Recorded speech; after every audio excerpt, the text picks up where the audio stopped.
what I have seen, Charlie, is that RGM has been an evolution. Some of the challenges that some of the manufacturers were facing pre-COVID, they're completely different to the ones that they're facing today. I think more than ever, at least here in America and Latin America, the political environment has been really affecting some of the pricing and trade promotion decisions. So how has your approach to RGM has evolved recently, like let's say in the last 18 months in comparison to what you were doing 4 or 5 years ago? We is similar to sort of what you'd mentioned earlier. Pre-COVID, we really only had one or two people working in what we call pricing, and their role was fairly stretched. There was no sort of systems or tools or processes. The business, they're working very much in silos. They weren't sort of working cross-functionally. And then in 2019, we actually set up a proper RGM function and put 7 heads into it, so 7 people in the business.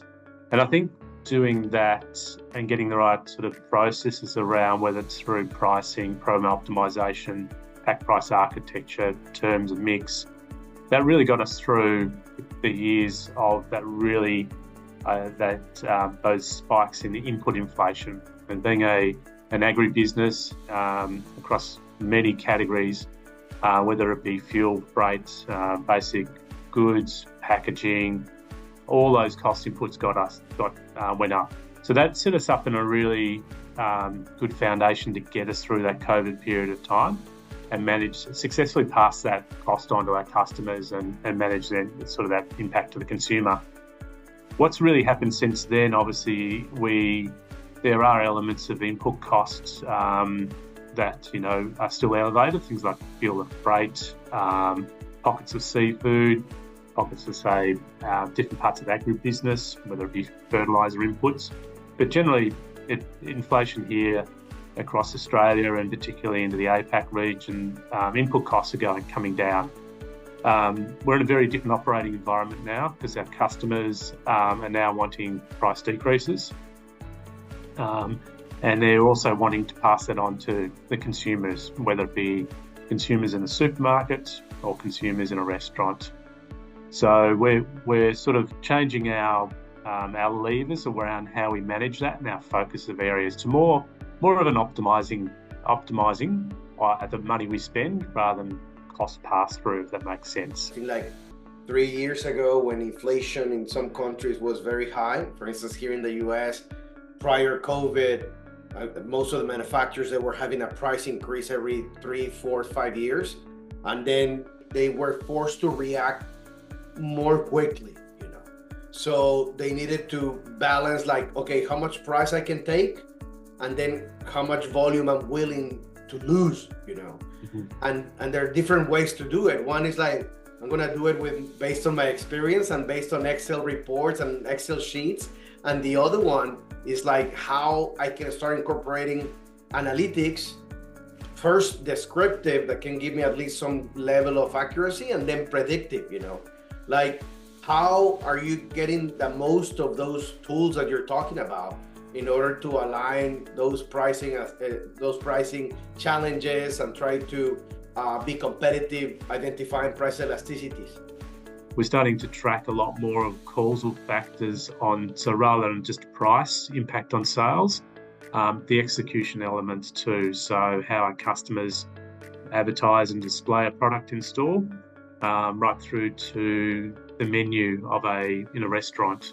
So we're starting to build up, I would say, a good sort of backbone and foundation of data that as we get into that sort of more predictive analysis and in the AI environment, which will come, we'll be ready for it because we've got all that historical data set, if that makes sense. We, being an agribusiness, there's a couple of different lenses we obviously look through. Is that sort of input cost to cost plus. Obviously, we've got software through companies like Nielsen that you might know, the Cicada in Australia, where we can start, we look at competitor activity, and then we use our insights department to sort of do deep dives into consumer behaviour around understanding willingness to pay as well. So we use a combination of those different areas. Yeah, that's very similar to what we did when we started like Wise Athena. Like first understood how a human will take a pricing or trade promotion decision. Like, okay, which data set they use, this, and this. So it's pretty much shipment, consumption, and syndicated.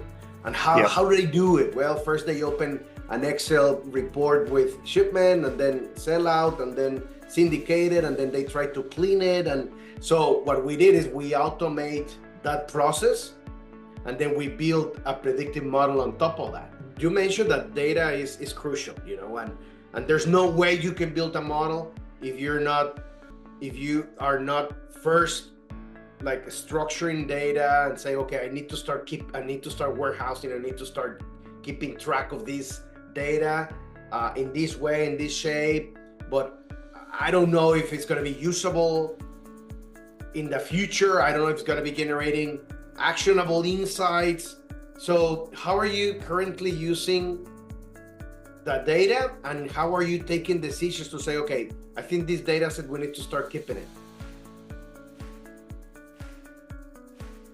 It's evolved over time. I mean, in our retail channel, obviously we buy the scan data off customers, probably similar to the US, and our competitors' data of a particular category. And then we have our own internal data as well, which is sort of our cost of goods right through to our sell price. And we typically tend to bring all that data as a reporting tool into Power BI. And over time, we've evolved a whole suite of revenue management dashboards in that that helps not only my team, but the sales team can have access to it, the brand team, marketing team have access to it, the insights team, category development. So they can go in there on any particular day and see whether it's a two-way P&L. They can see future forecasts based on what's coming out of their demand system, return on investment in terms of promotions, best promotions to lowest performing promotions. So it's we've had to sort of experiment along the way and build reports, and sometimes just simple things like customer conversations. We then learn that customers are sort of looking at certain KPIs or looking at through certain different lenses. We built that into it as well. So it helps the sales team A, do the analysis, but also B, have that customer conversation about what's happening in the data too. Yeah, it's interesting that not only to be able to foresee what could happen, but also a process of post-event analysis or post-evaluation or post-mortem can really help you turn those complex data sets into insights, you know, that can help you as well to fine-tune your strategy. Another recurring challenge that we have heard, like how price elasticities of a CPG product has changed in the past, you know, like, and it's I think it's a recurring challenge, you know, like, okay, how can I accurately measure constantly the price elasticities, but also how I can predict the price elasticity, you know, in markets where I believe that in your market, every region has a different behavior, every region has a different price elasticity. So how are you currently measuring those price elasticities? What's happened is the cost of living here, particularly in Australia and New Zealand, has increased so much that those elasticities are sort of back to probably pre-COVID level, where we're noticing that volume has dropped off, and a lot stronger elasticities in categories, if that makes sense. But we are noticing volumes really adjusting a lot quicker straight after that. And I think in the environment at the moment in Australia and New Zealand, you know, the supermarkets particularly are in the spotlight for what, you know, there's lots of claims about price gouging.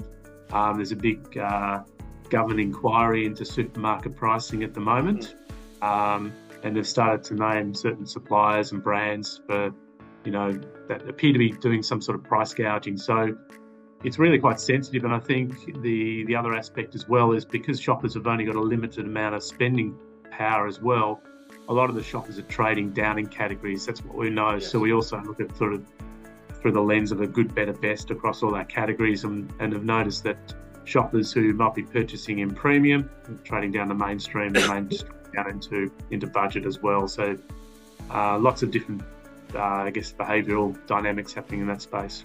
Totally. I think that the cross elasticities, cannibalization, competitors effect, they have been changing drastically. What we're doing is we're measuring how accurate we can be predicting not only price elasticity, but cross elasticities and competitors' behavior.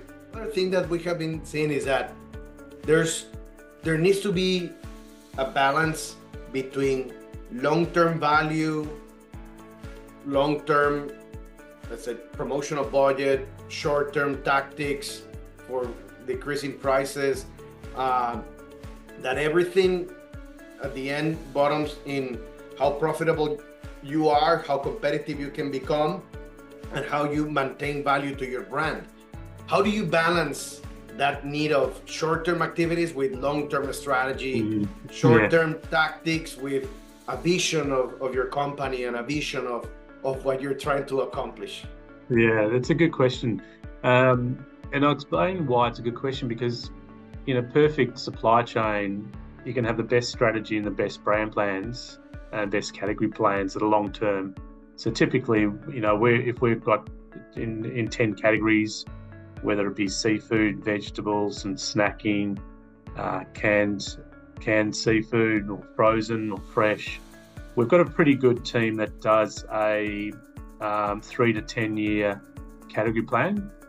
So we've got a very good understanding about where we want to invest in each category. So what our role of our brand is in the category, and then what the demand shape looks like over time, and then ultimately how we actually manufacture them to meet that demand. So and then likewise other categories where we want to expand or contract or divest. So there's a good piece of work there. What throws it offline though, being an agribusiness, is that you might have a pretty clear promotional strategy with a customer, and then all of a sudden you'll get a drought or you get a flood and it wipes out a crop, and so you don't have the supply. And then things can change overnight, so you end up, we had quite a big floods in Australia 2 years ago, and that wiped out a lot of crops. So all of a sudden we're pulling promotional activity and not promoting our products just to manage that sort of supply piece. So we do need to react very, very, quickly in the short term. We need to, based on the inputs of our cost of goods and also particularly the supply piece. But at the same time, we anchor ourselves into a pretty comprehensive strategy around what role we play in the category, what our brands do, and brand strategies.